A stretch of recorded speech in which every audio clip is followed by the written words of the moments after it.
नमस्कार, आप देख रहे हैं जोहार झारखंड। आपके साथ मैं हूं शिप्रा झा। गिरिडीह से एक बार फिर चंद्र प्रकाश चौधरी आजसू उम्मीदवार होंगे। रांची में प्रेस कॉन्फ्रेंस में आजसू अध्यक्ष सुदेश महतो ने कहा है कि एनडीए गठबंधन को एक बार फिर सत्ता में वापस लाने के लिए आजसू कार्यकर्ता जी जान से मेहनत करेंगे और इसके लिए चंद्र प्रकाश चौधरी को उम्मीदवार बनाया गया है, जबकि बाकी 13 सीटों पर भी आजसू कार्यकर्ता समर्थन करेंगे। साथ ही उन्होंने गांडेय सीट पर भी दावा ठोका। उन्होंने कहा कि जल्द ही आजसू की 5 सदस्यीय कमेटी गांडेय जाएगी और वहां के हालात पर रिपोर्ट सौंपेगी। इसके आधार पर फैसला होगा। साथ ही उन्होंने ओडिशा और पश्चिम बंगाल में भी चुनाव लड़ने का ऐलान किया है। एनडीए की बड़ी जीत के लिए पूरे लोकसभा क्षेत्र में सभी लोकसभा क्षेत्रों में सम्मेलन करने का और उन्हें राष्ट्रीय जो हमारा एजेंडा है, राष्ट्रीय एजेंडा में खुद को शामिल करते हुए एनडीए के पक्ष में लोगों की गोलबंदी, जनमानस की गोलबंदी को एक साथ बेहतर रूप से हम लोग कैसे तालमेल के साथ कर पाएं, उसकी तैयारी के लिए उन्हें आगे करेंगे। राज्य स्तर पर बेहतर समन्वय और चुनावी कार्यक्रमों का बेहतर संचालन के लिए भी टीम गठित करने का निर्णय लिया है। इस बीच एक उपचुनाव है हमारा गांडेय का। अब उस क्षेत्र में हमारे पार्टी के कार्यकर्ताओं का और लोगों का वर्तमान समय का मूल्यांकन के लिए 5 सदस्यीय दल का गठन किया गया है, जो 1-2 दिन के अंदर उस क्षेत्र में जाएंगे, प्रवास करेंगे और वहां से एक जनमत तैयार करके पार्टी के समक्ष रखेंगे। फिर आगे हम लोग संयुक्त रूप से एनडीए के संदर्भ समझ इस एजेंडा को रखते हुए हम लोग निर्णय लेंगे गांडेय के संदर्भ में। लोकसभा स्तर पर भी पार्टी ने प्रभारी सुनिश्चित करने का निर्णय लिया है ताकि बेहतर तालमेल हर लोकसभा क्षेत्र में हमारा एनडीए के साथ हो सके। वहीं बीजेपी ने दुमका के बहुचर्चित पेट्रोल कांड के 2 दोषी को आजीवन कारावास की सजा मिलने का स्वागत किया है। रांची में बीजेपी नेता आरती कुजूर ने कहा कि फास्ट ट्रैक कोर्ट ने दुमका की बेटी को जिंदा जलाने वाले दोनों दोषियों को आजीवन कारावास की सजा सुनाई। इसका बीजेपी कार्यकर्ता तहे दिल से स्वागत करते हैं। जो 2022 की घटना है, कल कोर्ट के द्वारा जो उनको जो जिंदा जला के जो मैंने उनकी हत्या की, वैसे आरोपियों को कल कोर्ट ने सजा दिया और वो सजा उम्र कैद की सजा दी। इस सजा का हम सभी स्वागत करते हैं। जो सजा दिया गया फास्ट ट्रैक कोर्ट के माध्यम से, उसका हम स्वागत करते हैं। झारखंड विधानसभा में विपक्ष के नेता अमर बाउरी ने जेएमएम से बीजेपी में शामिल हुई सीता सोरेन की मांग का समर्थन किया है। सीता सोरेन ने स्वर्गीय पति दुर्गा सोरेन की मौत की जांच की मांग की थी। अमर बाउरी ने उनकी मांग का समर्थन करते हुए कहा कि इसकी जांच सीबीआई से होनी चाहिए। इतने दिनों तक कितने संघर्ष में रही है और वो टीस और वह इच्छा की भाई सच की जानकारी हो कि कैसे दुर्गा जी की मृत्यु हुई। और उन्होंने जैसे कहा कि भाई कई एक बार उन्होंने परिवार में चर्चा करी कि भाई उनके मृत्यु की जांच हो जाए, वो संदेहास्पद मृत्यु है। तो मुझे लगता है कि एक पत्नी के रूप में भी, एक माँ के रूप में भी उनका यह जो प्रश्न है, इस प्रश्न का जवाब राज्य की सरकार को देना चाहिए। झारखंड में जारी चुनावी सरगर्मी के बीच बीजेपी सांसद आदित्य साहू का बड़ा बयान सामने आया है। उन्होंने प्रदेश सरकार और इंडी गठबंधन को आड़े हाथ लेते हुए कहा कि बीजेपी ऐसी पहली पार्टी है जो कहती है वो करती भी है। उन्होंने कहा कि बीजेपी संकल्प पत्र तैयार कर रही है, जिसे जल्द ही जनता के सामने लाया जाएगा। और इसके साथ ही उन्होंने कहा कि बीजेपी प्रदेश सरकार के खिलाफ आरोप पत्र भी तैयार कर रही है। देश की पहली पार्टी है जो कि अपनी बातों पर खरा उतरने वाले काम करती है। जिस प्रकार से कांग्रेस पार्टी ने वर्षों तक इस देश के लोगों को ठगने का काम किया है, बोलती कुछ है करती कुछ है, वो भारतीय जनता पार्टी नहीं है। जो घोषणा करती है उसको अमल में भी लाती है, जमीन पे उतारती है। और आने वाले समय में चुनाव से पूर्व बहुत जल्दी आपको घोषणा पत्र के माध्यम से संकल्प पत्र जारी किया जाएगा। ईचागढ़ की जेएमएम विधायक सविता महतो की बेटी स्नेहा महतो भी जमशेदपुर से टिकट की रेस में है। पिछले विधानसभा चुनाव में उन्होंने मां स्नेहा महतो के लिए चुनाव प्रचार किया था। वो उसी समय से जेएमएम कार्यकर्ताओं के बीच युवा नेता के रूप में बेहद लोकप्रिय हैं। उनके दिवंगत पिता सुधीर महतो भी जेएमएम के बड़े नेता रहे हैं। कहा जा रहा है कि जमशेदपुर से जेएमएम से टिकट की रेस में उनका नाम भी आगे चल रहा है।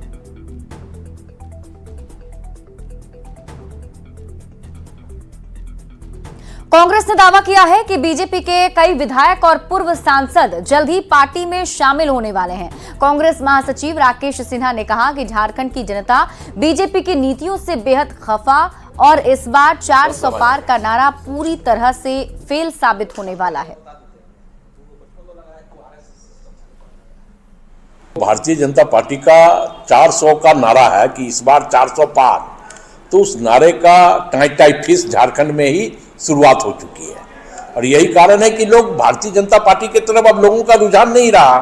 उनके वित्त मंत्री कह देते हैं कि अब हम चुनाव नहीं लड़ेंगे, तो कहीं ना कहीं एक डर, एक भय, ये वातावरण के कारण पैदा हो गया है और यही कारण है कि इंडिया अलायंस में या कांग्रेस में लोगों का रुझान अधिक बढ़ रहा है। लोकसभा चुनाव को लेकर गाड़ियों की जांच के दौरान लातेहार के बरियातू में लाखों रुपए कैश बरामद किया गया है। दरअसल चुनाव को लेकर एसपी अंजनी अंजन ने सभी थाना क्षेत्र में वाहन चेकिंग अभियान शुरू किया। इसी कड़ी में चेकिंग के दौरान एक गाड़ी से 21,95,000 रुपए बरामद किए गए। फिलहाल पुलिस ने बरामद रुपए की जानकारी इनकम टैक्स विभाग को दे दी है और मामले की जाँच जारी है। जिले में कई स्थानों पर चेकिंग लगाकर, चेक नाका लगा करके चेकिंग किया जा रहा है। इसी चेकिंग के दौरान आज बरियातू थाना क्षेत्र में जो इंटर डिस्ट्रिक्ट चेक नाका लगा हुआ है, उस चेक नाका पर प्रथम पाली में कैश की बरामद, कैश तकरीबन 21,95,000 रुपये कैश को इंटरसेप्ट किया गया है।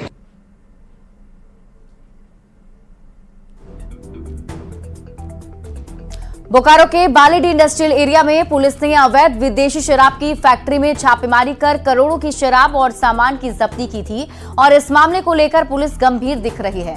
इस अवैध कारोबार में शामिल आरोपियों की गिरफ्तारी में पुलिस की टीम जुट गई है।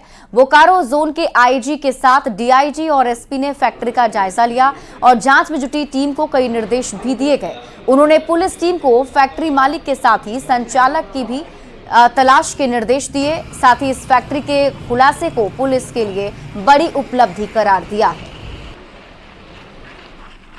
ये देखिए, ये बहुत बड़ा अचीवमेंट है क्योंकि ये बियाड़ा क्षेत्र में इतना बड़ा पैमाने पर एक आधुनिक तरीके से शराब बनने का, जो डुप्लीकेट शराब बनने का फैक्ट्री है, तो बड़ा इन्वेस्टमेंट उनके द्वारा कराया गया होगा।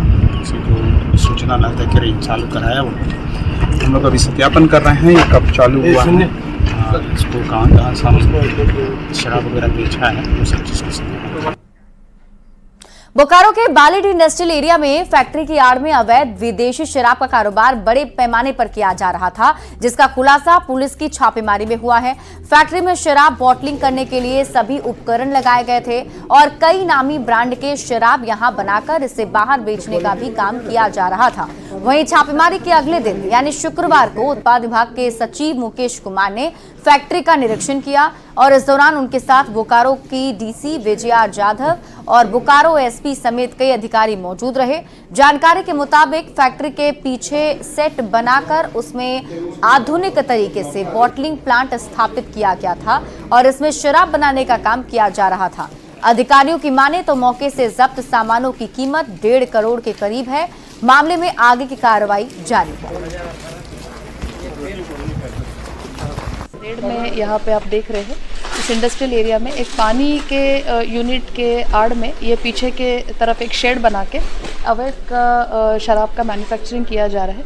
यहाँ अगर आप देखेंगे तो बहुत सारे जो ब्रांड्स हैं उसके स्टिकर्स फर्जी तरीके से बनवा के लाए हुए हैं। जो पूरा एक जो कोकस बनाकर और एक बड़ा जो एक कार्टेल बनाकर इलीगल जो ग्रे मार्केट में जिसको कहते हैं शराब की बिक्री की जा रही है, उसको पकड़ने में बहुत मदद मिलेगी। ये बेसिकली एक सोर्स पॉइंट है जिसको आइडेंटिफाई किया गया है और तकरीबन 1,35,00,000 से 1.5 करोड़ तक का अनुमान है बाज़ारी मूल्य इसका होगा, जिसमें 50 लाख की तकरीबन स्पिरिट है, ब्लेंडर्स हैं, यहाँ पर जो फ्लेवर ऐड किए जाते हैं वो फ्लेवर भी मिला। बोकारो में भागलपुर के अग्निशमन विभाग के कर्मचारी मोनू कुमार की चाकू से मारकर हत्या करने वाले आरोपी दीपू मिश्रा को पुलिस ने गिरफ्तार कर लिया है। एसडीपीओ प्रवीण कुमार सिंह ने बताया कि होली के दिन सिर्फ 1 बोतल बियर के लिए आरोपी ने मोनू की चाकू से मारकर हत्या कर दी थी, जिस पर पुलिस ने त्वरित कार्रवाई करते हुए आरोपी को गिरफ्तार कर लिया है।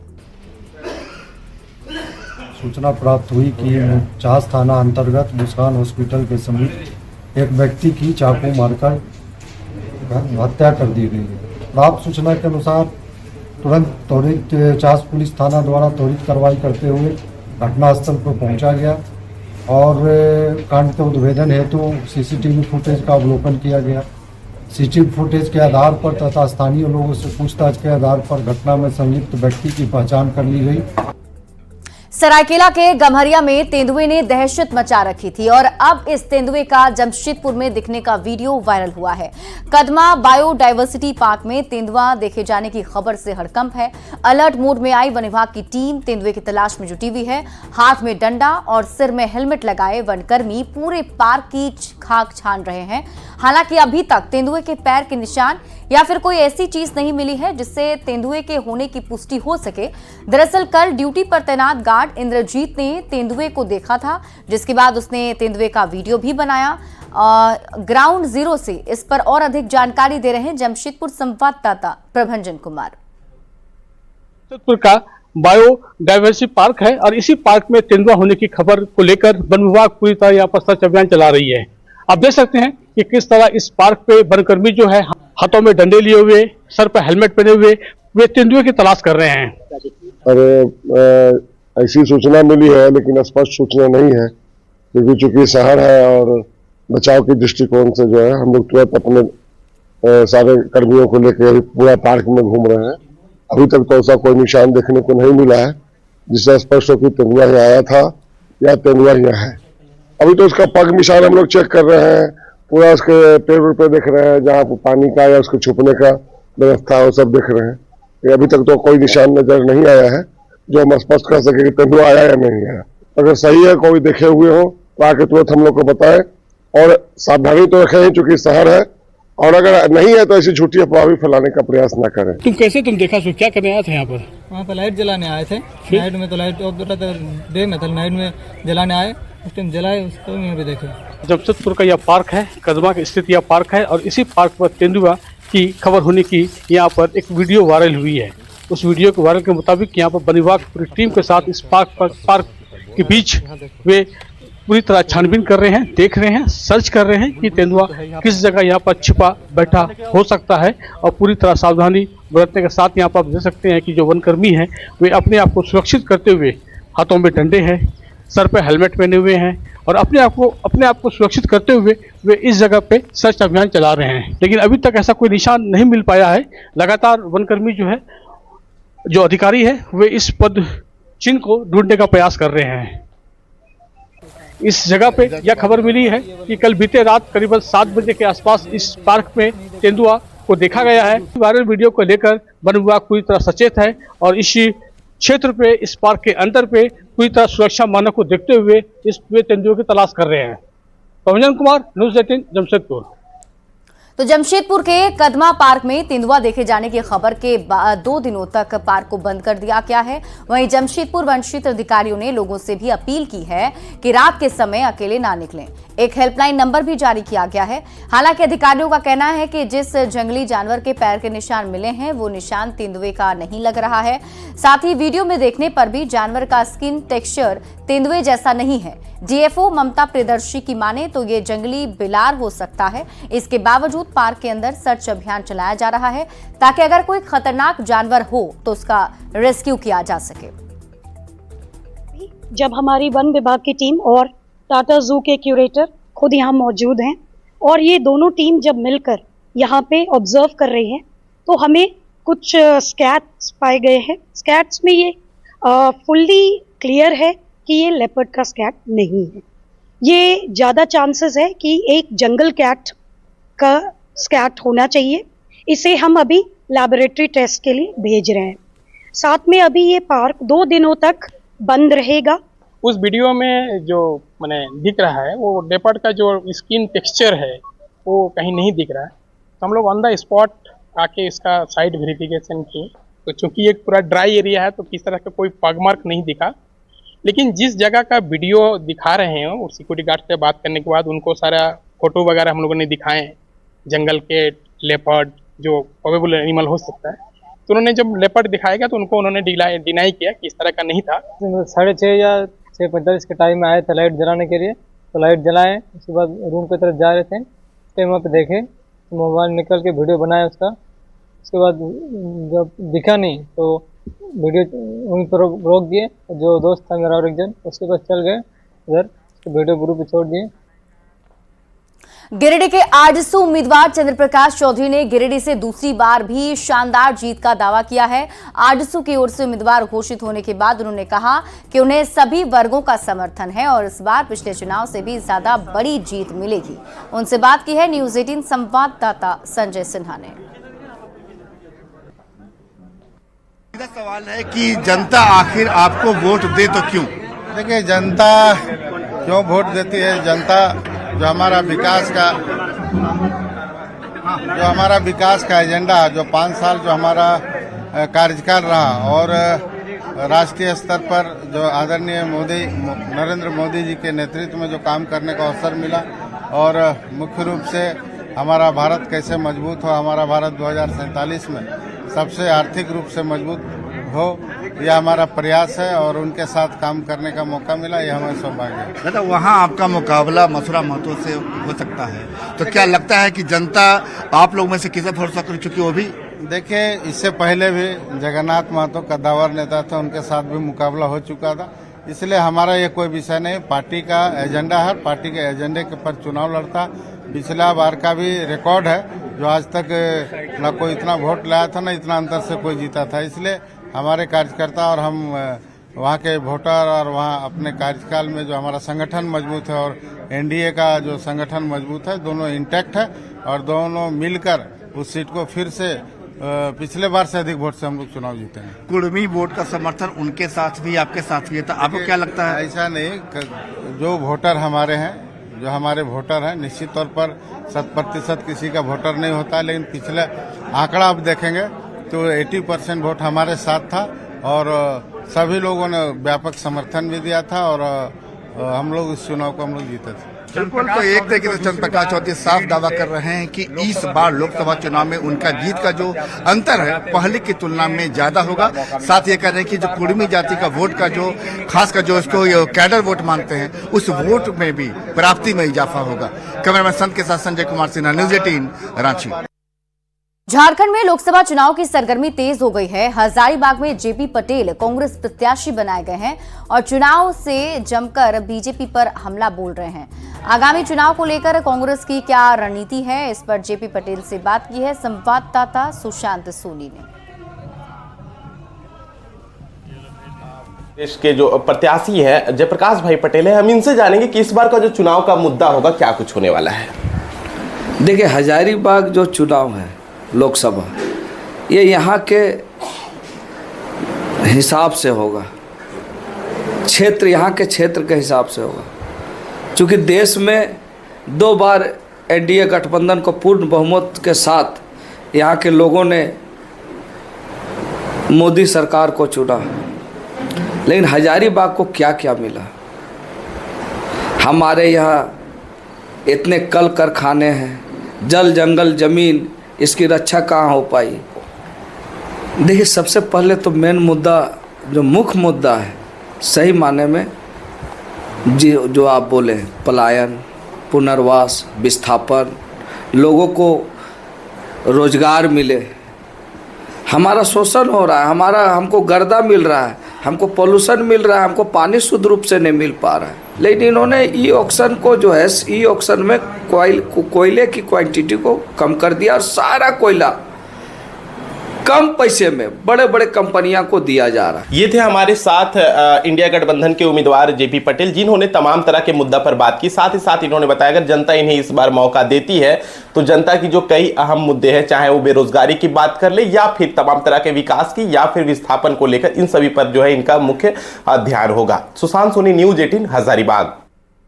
लोहरदगा में चुनावी तपिश बढ़ने लगी है और तमाम दलों के प्रत्याशी अपनी अपनी जीत का दावा कर रहे हैं। लोहरदगा लोकसभा सीट पर बीजेपी ने पूर्व राज्यसभा सांसद समीर उरांव को उम्मीदवार बनाया है, तो वहीं कांग्रेस ने पूर्व विधायक सुखदेव भगत पर दांव खेला है। लोहरदगा से बीजेपी के नेता 3 बार से सांसद रहे सुदर्शन भगत ने इस बार भी इस सीट से बीजेपी की जीत का दावा किया है। पुनः हम जीत दोहराएंगे। लोहरदगा सीट पुनः भारतीय जनता पार्टी जीतेगी और इस बार हम चौथी पाली निश्चित रूप से यह लोहरदगा लोकसभा सीट भारतीय जनता पार्टी के खाते में आएगा। चतरा पुलिस ने नशा तस्करों के खिलाफ बड़ी कार्रवाई की है और करोड़ों की अफीम बरामद की है। पुलिस ने चतरा हजारीबाग सीमा के पास से चेकिंग अभियान के दौरान 45 किलो अफीम के साथ एक तस्कर को गिरफ्तार किया। गिरफ्तार आरोपी की निशानदेही पर टीम ने गिद्धौर थाना क्षेत्र के पांडे टोला गांव में छापेमारी की, जिसके बाद राजेंद्र दांगी के घर से प्रतिबंधित हेरोइन बरामद की गई। पुलिस ने आरोपी को गिरफ्तार कर लिया है, तो वहीं बरामद की गई अफीम की कीमत 2 करोड़ रुपए बताई जा रही है, जबकि बरामद हेरोइन की कीमत 5 लाख के करीब है। 24 घंटे के भीतर पुलिस को दूसरी सफलता मिली है। के पास में एक एंटी चेक नाका लगाया गया था तुरंत में, जिसमें वाहन की चेकिंग की जा रही थी। उसी के दौरान एक व्यक्ति को पकड़ा गया उसमें, जिसके निशानदेही पे गिद्धौर थाना क्षेत्र में ही जितेंद्र दांगी के घर में अफीम और हीरोइन की बरामदगी हुई। लोकसभा चुनाव को देखते हुए बोकारो में गोमिया के विभिन्न होटल और लॉज में पुलिस की टीम ने छापेमारी की। इस दौरान कुछ बरामद तो नहीं हुआ, लेकिन इस कार्रवाई से अवैध धंधेबाजों में हड़कंप का माहौल है। छापेमारी का मकसद संदिग्ध लोगों की धरपकड़ और उनकी आवाजाही पर रोक लगाना था। वहीं होटल के संचालकों को सीसीटीवी कैमरे लगाने के निर्देश दिए गए, जिसे सोमवार तक लगाने का भरोसा संचालकों की ओर से दिया गया है।